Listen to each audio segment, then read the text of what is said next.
лежал в постели и не мог заснуть. Я был один дома, в тихую безлунную ночь. Я ворочался, пытался найти удобное положение, но все равно мне было неспокойно. Что-то сегодня ночью было не так. Я ворочался и ворочался, пока наконец не нашел удобное положение. Я закрыл глаза, но не почувствовал большой разницы. В комнате было и так слишком темно, чтобы увидеть хоть что-то. Я лежал тихо и неподвижно, тело расслабилось, и разум затуманился, и я наконец был готов к необходимому мне отдыху. А вдруг тишина была нарушена. Мои глаза широко открылись, а в голову сразу полезли страшные мысли. Почти без всяких сомнений, это был звук удара кулака по стеклу. Но нет, это не может быть. А зачем кому-то будить незнакомого человека у него дома? Подумай логически. Если кто-то хочет вломиться, то зачем ему стучать в окно? Они просто разбили бы окно, вломились в дом и наделали много шума. Либо пытались бы вести себя как можно тише. Зачем стучать? Монстров не существует. Я немного успокоил себя и мог бы просто посмотреть в окно, но я отвернулся в другую сторону. Я слишком напуган, чтобы повернуть голову, боясь увидеть свой самый большой страх за окном. И все же, что это может быть? Может быть, пара птиц ударились мне в окно? Это слишком неправдоподобно. Может, это какие-нибудь детишки гуляют ночью и стучат в окна, чтобы повеселиться? Это возможно. Давай еще подумаем. Может, это все мое воображение? Может быть, я услышал обычный скрип в доме, и моя паранойя превратила его в стук?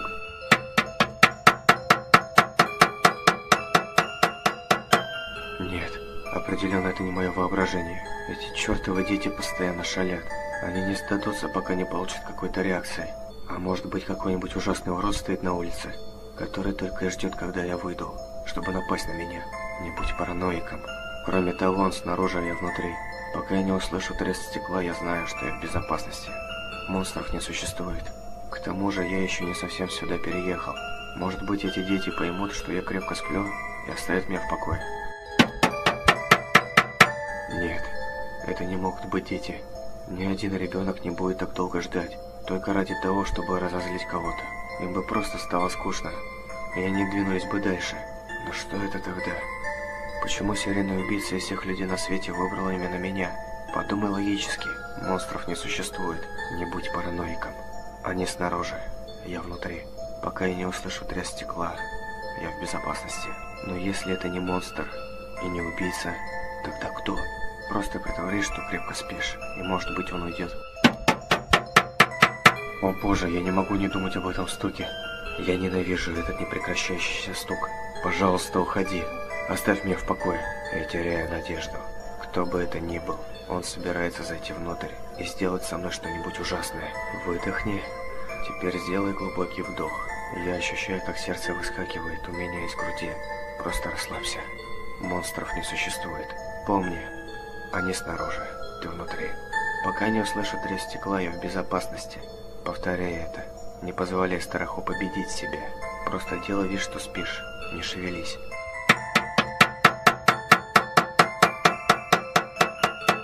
Помни, они снаружи, ты внутри. Пока я не услышу треск стекла, я в безопасности. Монстров не существует. Просто делай вид, что спишь.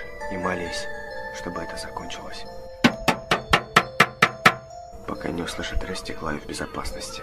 Слезы начинают стекать по моему лицу. Монстров не существует. Монстров не существует. Они снаружи, я внутри. Пока я не услышу треск стекла, я в безопасности. Я больше не могу это выносить. Я сойду с ума, слушая этот стук. В конце концов, если я посмотрю, кто там, я успокоюсь, сделаю глубокий вдох и повторяю себе еще раз. Они снаружи, я внутри. Пока я не услышу треск стекла, я в безопасности. Я делаю еще несколько вдохов. Мое сердце стучит с такой силой, что готово вырваться из груди. Я медленно поворачиваю голову к окну. Мое сердце останавливается, и я слишком напуган, чтобы кричать или пошевелиться. Я повернулся к окну и увидел бледную фигуру со светящимися глазами,